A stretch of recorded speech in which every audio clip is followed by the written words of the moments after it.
Ethan stopped fighting. That was when the house truly began.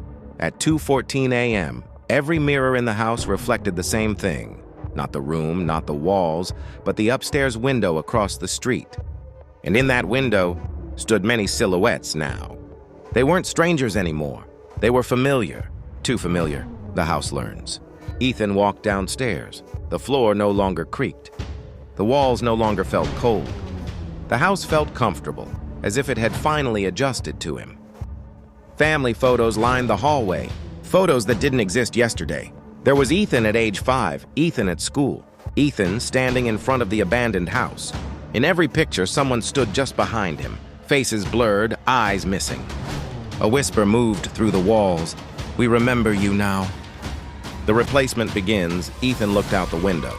Across the street, his house was dark, empty. A police car passed by slowly, then stopped.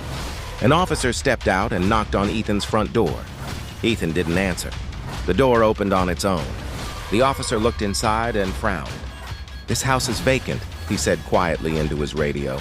Ethan screamed, but no sound came out. The takeover. At 2:14 a.m., the upstairs light turned on. Ethan felt his body stiffen. His reflection in the TV smiled again. This time it spoke.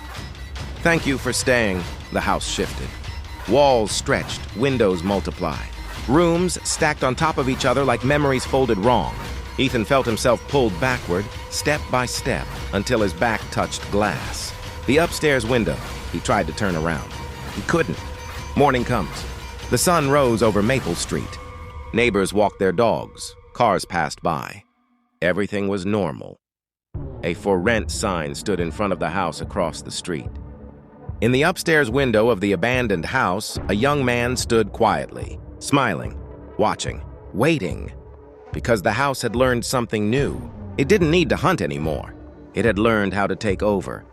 The house doesn't follow you. It replaces you.